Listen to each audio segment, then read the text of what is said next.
Africa continues to battle issues of unemployment, substandard education, access to healthcare, and more. These problems are compounded by a so-called brain drain, that is, the loss of professionals to better-paying jobs overseas.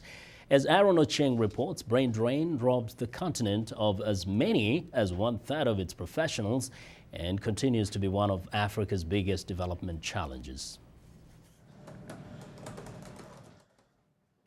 Meet Michael Okomo, an information technology consultant in the U.S. state of Maryland. Michael holds a master's degree, and like many other professionals who immigrated from Africa, Michael prefers working in Maryland rather than his native Kenya.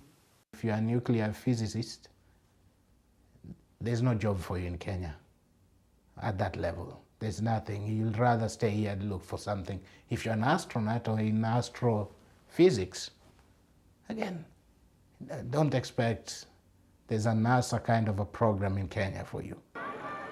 Okomo's case represents one of Africa's biggest problems, trying to retain professionals in a continent in dire need of expertise to forge a way forward.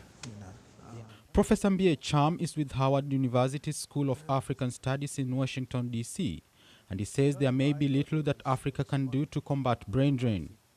There are ways in which African governments can initiate policies, create the environments that would be conducive to stemming the tide. I don't think it is something that you can totally arrest.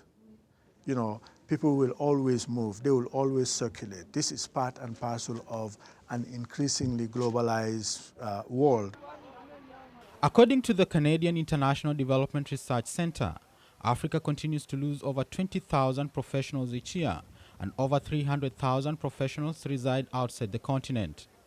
Ethiopia alone lost 75% of its skilled workforce between 1980 and 1990. African institutions are increasingly dependent on foreign expertise to fill in the human resource gap caused by brain drain. Africa employs up to 150,000 expatriate professionals each year at a cost of over $4 billion. There are many, many instances, many stories that many of us have experienced where you have an expatriate coming in and a local counterpart, and the local counterpart is paid on a local salary, whilst the expatriate comes in with an expatriate salary. And the bulk of the job really falls on the local counterpart. If a government can think that they can hire an expatriate at 3 times what the average cost is for a local doctor, then they must have money to pay a local doctor 3 times that amount. This outflow of skilled labor contributes to a widening gap in science and technology between Africa and other regions. There are more African scientists and engineers here in the US than in the entire continent of Africa. In fact, analysts say that brain drain in Africa is likely to continue unless governments do a better job in addressing the factors that contribute to the problem. For VOA News, I'm Aaron Ochieng in Washington.